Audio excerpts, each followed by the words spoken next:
The air in the boardroom was always kept at a chilling 68 degrees, but today I felt a bead of sweat trickle down my back. It wasn't from nerves, it was from anticipation. The smell of expensive leather polish and fresh lilies filled the glass-walled room, a scent I had come to associate with power and victory. I stood at the head of the polished mahogany table, my fingers resting lightly on the cool leather of my portfolio. Inside that folder were the quarterly reports, documents that proved I had generated record-breaking profits for Sterling Logistics for the 5th year in a row. I had streamlined the supply chain, negotiated impossible contracts with overseas manufacturers, and practically lived in this office for a decade. I was ready. I had earned this moment. Today was the day my father, Magnus Sterling, was finally stepping down, and everyone in the room knew I was the only logical choice to replace him. Magnus stood up at the other end of the table, looking every inch the titan of industry in his charcoal suit.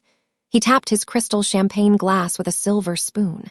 The sharp ding, ding, ding cut through the low murmur of the board members, silencing them instantly. He looked regal, his silver hair perfectly coiffed. "I built this empire for my bloodline," he boomed, his voice filling the room with the commanding authority he demanded from everyone. "I built it from a single truck to a global fleet. And today, I hand the keys to the future." He turned his body toward me. My heart swelled with pride. I stepped forward, a professional, practiced smile plastered on my face, ready to accept the mantle I had worked so hard for. But Magnus didn't stop turning. His gaze slid right past me, as if I were made of glass, landing on the person slouching in the chair to my left. He reached out and grabbed the shoulder of my younger brother, Acacius, a 25-year-old college dropout who was currently playing Candy Crush on his phone under the table. "To the new CEO, Acacius," Magnus announced, raising his glass high. "Long may he reign." The room went dead silent. The applause died in everyone's throats. I froze, my foot hovering mid-step, my smile crumbling into shock. "Dad," I asked, my voice barely a whisper in the sudden vacuum of sound. "Acacius has never even attended a budget meeting. He doesn't have a security badge. He doesn't know the business."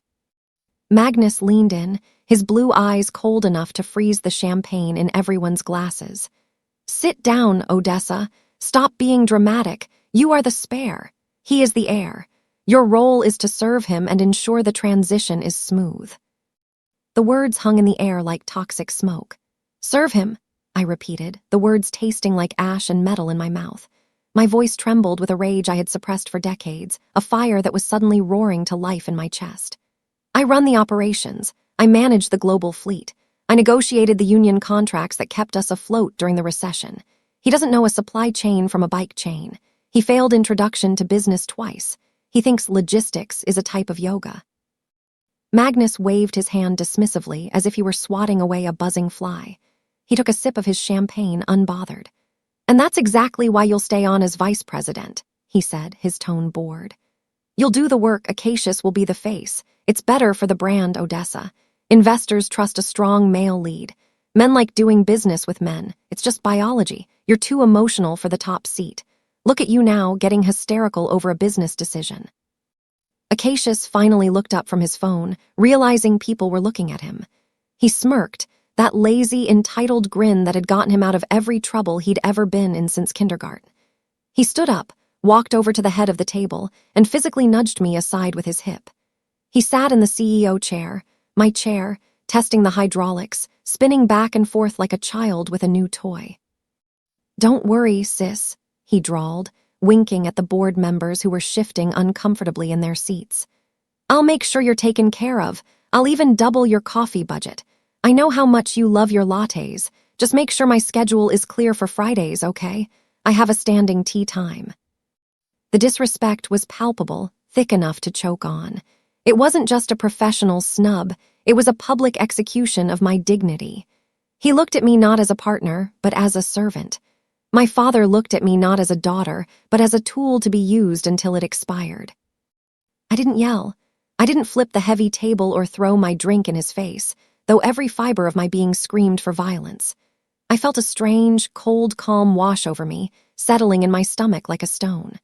I took a deep breath, reached into the inner pocket of my blazer, and pulled out a crisp, white envelope. I had written the letter 3 years ago, updating the date on the 1st of every month, just in case this exact nightmare scenario happened. I had always hoped I wouldn't need it, but deep down, I had always known Magnus was capable of this betrayal. I slid it across the polished mahogany surface. It hissed softly as it traveled, stopping perfectly in front of Magnus. "I resign," I said, my voice steady and devoid of the emotion he claimed I suffered from. "Effective immediately." Magnus laughed, a booming sound that bounced off the glass walls. "You can't resign, Odessa. Don't be ridiculous. You need us. You need the Sterling name to be anyone in this city. You'll be back in a week when you realize nobody hires spares without their daddy's backing. You are nothing without me. You are a glorified secretary without the Sterling fleet behind you." "Watch me," I said, my voice dropping an octave, turning icy. "You just bet the entire company on a horse that can't run. You just handed a grenade to a toddler. Good luck, Dad." I turned my back on them, leaving the letter unopened on the table. I could feel their eyes boring into my back, but I didn't flinch. I walked toward the double doors, my heels clicking a rhythm of finality on the marble floor. I didn't look back at the empire I helped build. I walked straight to my office, bypassing the stunned gazes of the employees who had likely heard the shouting through the glass walls. I didn't look at them. I couldn't bear the pity in their eyes. I grabbed a cardboard box and packed only the absolute essentials: my Rolodex, the physical one I kept with personal contacts my father didn't know about, my framed diploma, and a picture of my dog. Everything else, the awards, the plaques, the customized stationery, I left behind. Blythe, my mother, was waiting for me in the doorway, blocking my exit. She was dressed in her usual immaculate Chanel suit, looking perfect and terrifying. She had been in the back of the boardroom, watching the whole thing silently, sipping her drink. "You are embarrassing this family," she hissed, grabbing my arm with surprising strength, her perfectly manicured nails digging into my skin. "Your brother needs you. It is your duty as a sister to make him look good. How dare you be so selfish? How dare you ruin his moment? He has waited his whole life for this." "He hasn't waited," I said, yanking my arm free from her grip. "He's been partying, I've been working. My duty was to the company, and the company just decided I was worthless. You stood there and let him call me a spare, Mom. You let him humiliate me." "You are a traitor," she screamed after me, her voice losing its polished composure. "If you walk out that door, you are dead to us. You are cutting yourself off from the legacy. You will not get a dime of the inheritance." "The legacy is a sinking ship," I said without looking back, "and I'm the only one with a life raft." I pushed past her. I took my contacts. I took my dignity. I left the company laptop on the desk, wiped clean of my personal files. I walked out of the building and felt the sun on my face. It didn't feel like an ending. It felt like waking up. I sat in my car in the parking lot for a moment, watching the building I had practically lived in for 5 years. The logo I had designed shone in the sunlight. Then I made one phone call. I called Torin, the best CFO Sterling ever had. Magnus had fired him 2 years ago for being too cautious and refusing to cook the books to inflate quarterly projections. Torin was the only person who knew where the bodies were buried, and he was the only one I trusted. "I'm out," I told him the moment he picked up the phone. "The old man gave it to the kid. It happened exactly like we feared. Acacius is sitting in the chair right now." Torin didn't even sound surprised. I could hear him typing on a keyboard in the background. "I've been waiting for this call for 3 years, Odessa. I knew this day would come. Magnus is too traditional to let a woman sit on the throne. He's a dinosaur." "Do you want to start Apex Solutions?" I asked, my hand tightening on the steering wheel. "I have the business plan we drafted on the napkins at that diner. I have the contacts. I have the rage." "I have the investors lined up," Torin replied instantly. "I can have the LLC paperwork filed by morning. We can be operational in 48 hours.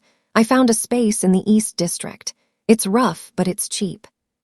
We opened a small office in a gritty warehouse district the next week. There were no glass walls. There was no champagne. There was just a folding table, 2 laptops, and pure war strategy.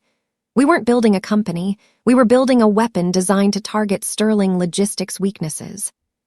2 weeks later, my phone blew up with messages. It was Lark, my former executive assistant at Sterling, a brilliant young woman who practically ran my schedule and knew the logistics software better than the IT department. "It's a disaster," she whispered into the phone, sounding like she was hiding in a supply closet. "Acacius fired the senior logistics manager this morning because he didn't like his vibe. He said the guy was too intense and brought down the mood. Now we have 3 cargo ships stuck in the port of Los Angeles with no one authorized to sign the release forms. The dockmaster is threatening to fine us $10,000 an hour." I felt a pang of pity for the company I had nurtured. I thought of the drivers, the warehouse workers, the people who would suffer, but I squashed it. I had to be cold. "Not my problem, Lark," I said firmly. "I don't work there anymore. Acacius is the CEO. Let him sign the forms. Let him use his vibe to unload the containers." "He doesn't know how," she cried. "He's in his office playing VR golf. Everyone is scared, Odessa. People are updating their resumes. The drivers are threatening to walk." "If you want a job," I said, looking at the empty desk next to mine in the warehouse, "come to Apex. We open at 8 a.m. Bring anyone else who actually knows how to work. Leave the dead weight there." She was at my door the next morning with 3 other senior managers, carrying boxes of files. Acacius decided to cut costs to fund his new office renovation, which apparently included a Shark Tank and a personal barista station. His brilliant idea was to cut overtime pay for the long-haul truckers, claiming they were milking the clock and lazy. He sent out a memo calling them replaceable steering wheel holders. Fielder, the head of the union and a man I had spent years building a respectful relationship with, called me. His voice was gravelly with anger. "Odessa, the kid is a moron. He spit in our faces. He called my guys glorified drivers in a company-wide memo. He cut the safety bonus. We're striking." "I don't work there anymore, Fielder," I reminded him gently. "I can't fix this. I can't come to the table and negotiate. I don't have the authority." "I know," Fielder grunted. "That's why we're striking. We don't trust the Heir. We trusted you. You respected the labor. You knew the names of our kids. If you're gone, the deal is off. We are shutting down the distribution centers at midnight. Nothing moves." The next day, the trucks stopped moving. Sterling's fleet was paralyzed. Merchandise worth millions sat rotting in trailers while Acacius posted selfies on Instagram with the caption, "Haters gonna hate." Sterling's biggest client, a massive tech giant that shipped millions of units a month, called my personal cell phone 3 days into the strike. This was the account that kept the lights on at Sterling. "Odessa," the VP of operations said, sounding panicked. "Our shipments are 3 weeks late. We have product launches scheduled for next week. I called Acacius, and he told me to chill out and that logistics is an art, not a science." He literally hung up on me to take a personal call. He called me bro. "Can Apex handle our volume?" I smiled at Torin across the folding table. We had been preparing for this call. We knew the strike would force their hand. "We can handle it," I said, my voice projecting total confidence. "We just secured a new fleet partnership with independent contractors who aren't part of the Sterling Union. We can have your goods moving by tonight." We signed the contract that afternoon. We didn't even have to steal the client. Acacius handed them to us on a silver platter with a side of incompetence. The revenue from that single contract was enough to fund Apex for the next 2 years. We were officially on the map. Magnus called me at 2:00 a.m. on a Tuesday. His number flashed on my screen like a warning siren in the dark. I debated not answering, letting it go to voicemail, but curiosity got the better of me. "Fix this strike," he demanded, skipping any greeting. He sounded out of breath, frantic, the booming authority gone. "Talk to Fielder. Make him get the trucks moving." The board is breathing down my neck, and the stock is dipping below $40. "I charge a consulting fee," I said coolly, sitting up in bed and turning on the lamp. $5,000 an hour, minimum 4 hours, payment up front, and I need a written apology." "You ungrateful brat," Magnus screamed so loud I had to pull the phone away from my ear. "This is your inheritance he's burning. This is your family legacy. How can you sleep at night knowing your brother is struggling? You should be helping him." No, Dad, it's his inheritance. You made that very clear in the boardroom. I'm just the spare. Remember, you said I was too emotional. Well, right now I feel very emotionally detached from your problems. I hung up and silenced the phone. I stared at the wall for a moment, feeling a strange mixture of guilt and liberation. Then I went back to sleep. Desperate to show a profit after losing the tech client, Acacius made a fatal error. He was flailing, trying to find a quick win to impress the board and prove he was a visionary. He didn't want to do the hard work of rebuilding relationships. He wanted a magic bullet. He took the company's liquid cash reserves, money meant for payroll and fuel, and invested it in a revolutionary AI crypto logistics startup he met at a party in Miami. He thought he was buying the future. Torin looked into it immediately. He called me into his office, his face pale. Odessa, this isn't just a bad investment. This is a Ponzi scheme. The company doesn't exist. The founders are two teenagers in a basement in Estonia. There is no AI. There is no logistics software. It's a ghost ship. Acacius had just gambled the payroll on magic beans because he wanted to look like a tech mogul. He bypassed the legal department, bypassed the CFO, and wired the money directly. He had emptied the war chest. The news broke on a Friday afternoon. Sterling Logistics missed payroll for the first time in 40 years. The checks bounced. The direct deposits didn't hit. Thousands of families were left wondering how to pay their rent. The stock price plummeted from $50 a share to $4 overnight. It was a bloodbath on Wall Street. Trading was halted twice due to volatility. Analysts were calling it the Sterling collapse. Creditors began circling like sharks sensing blood in the water. The bank called in their loans, citing a breach of contract regarding liquidity ratios. To make matters worse, TMZ published photos of Acacius partying on a yacht in Ibiza, holding a bottle of champagne, while his drivers were standing in unemployment lines holding cardboard signs. The PR was apocalyptic. The brand was toxic. The name, Sterling, became a joke on late-night talk shows. I attended the National Logistics Industry Awards Gala 3 months later. Apex Solutions was nominated for Best Newcomer. I wore a red dress, the color of power, the color of victory. I walked the red carpet alone, head high. I saw Magnus at the bar. He looked 10 years older than he had 6 months ago. His suit was rumpled, his tie was loose, and he was drinking scotch heavily. He cornered me near the restrooms, his eyes bloodshot and unfocused. You planned this, he hissed, swaying slightly. You sabotaged him, you poisoned the well, you told Fielder to strike, you told the clients to leave, you destroyed your brother. I did nothing, I said, sipping my sparkling water calmly. I just stepped out of the way and let gravity do the rest. You put a child in the cockpit of a jet and expected him to fly. You picked the wrong horse, Dad, and now you're blaming the track. This is the world you built. Blythe showed up at my apartment door a week later, crying. Her mascara was running down her cheeks, ruining her perfect face. She looked desperate, a stark contrast to the imperious woman who had called me a traitor. She smelled of cheap wine and desperation. They're going to take the house, Odessa, she sobbed, clutching her purse. Your father put the estate up as collateral for the business loans. You have to help us. You have to bail him out. We will be on the street. Think of the scandal. I can't save the company, I told her, standing in the doorway, refusing to let her in. It's too far gone. The debts are massive. Acacius burned everything. But you have money now. Apex is doing so well. Everyone says you're the new queen of logistics. You can pay off the loans you owe us. I'm not giving you money to burn in Acacius's furnace, I said coldly. He created this mess. Let him fix it, or let Magnus fix it. I am not the family bank. I am the spare. Spares don't have money, remember? I closed the door. I wasn't going to be their ATM after they treated me like garbage. Torin and I looked at Sterling's financials the next morning. They were bankrupt. They were bleeding cash.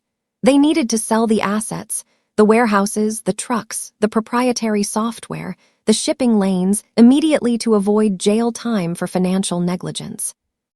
We buy it, I said, staring at the whiteboard where we had mapped out their collapse. We buy the bones. We strip it down and rebuild it under Apex. We can't walk in there, Torin warned. Magnus will never sell to you. He'd rather burn it to the ground than admit you won. His pride is the only thing he has left. He hates you more than he hates bankruptcy. He won't know it's me, I smirked. Set up a shell company, call it Nemesis Holdings, make the paperwork impenetrable, use a lawyer from 3 states away. He'll just see a check. He's desperate, Torin. He won't look too closely. Nemesis Holdings made an offer. We offered 10 cents on the dollar. It was insulting. It was predatory. It was barely enough to cover the bank loans. But it was the only cash offer on the table.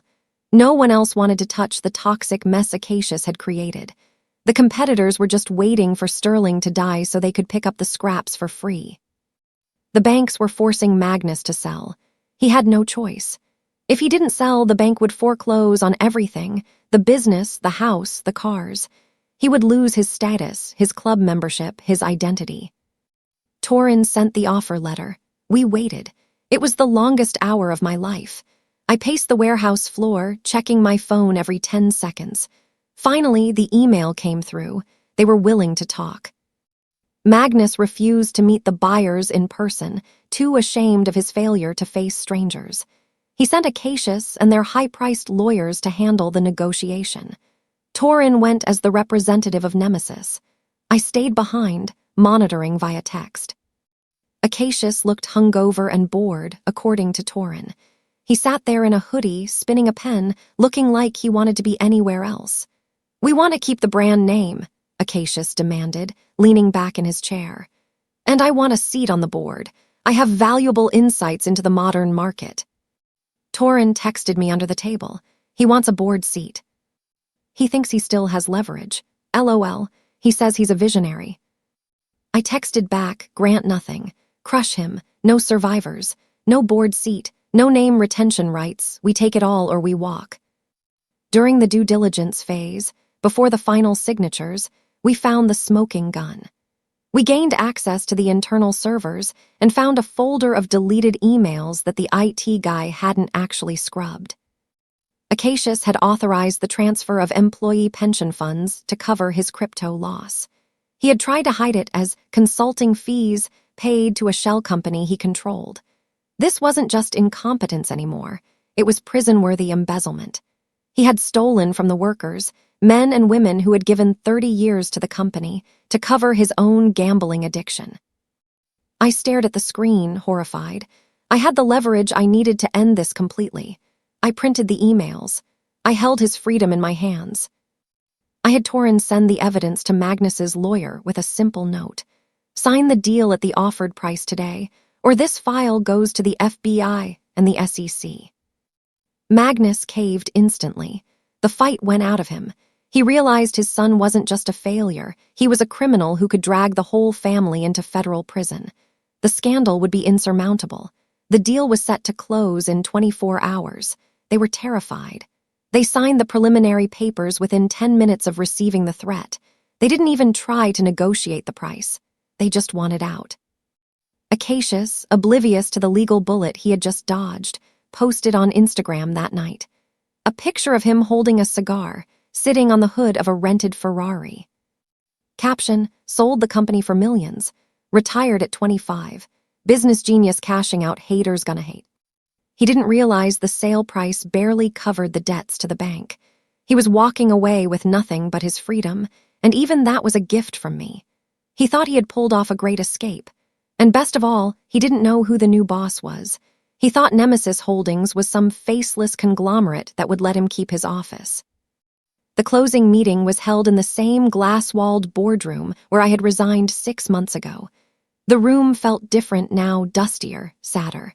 The plants were dying in the corners. The energy of success was gone, replaced by the stale air of defeat. Magnus and Acacius sat on one side of the table, looking defeated, but relieved to be bilaid out by this mysterious investor. Torin sat on the other side with a stack of documents. The buyer is here to sign the final transfer of authority, Torin announced, checking his watch. Finally, Magnus grumbled, rubbing his temples. Let's meet this vulture and get it over with. I have a golf game at noon. I don't want to drag this out. The double doors opened. I walked in. I was wearing the same sharp white suit I wore the day I resigned. My hair was pulled back in a severe bun. My makeup was flawless. My heels clicked rhythmically on the marble floor, the only sound in the room. The silence that fell over the room was heavier than the day I left. It was suffocating. Acacius dropped his pen. Magnus turned a shade of gray I had never seen before. It was the color of a man realizing his worst nightmare had walked through the door.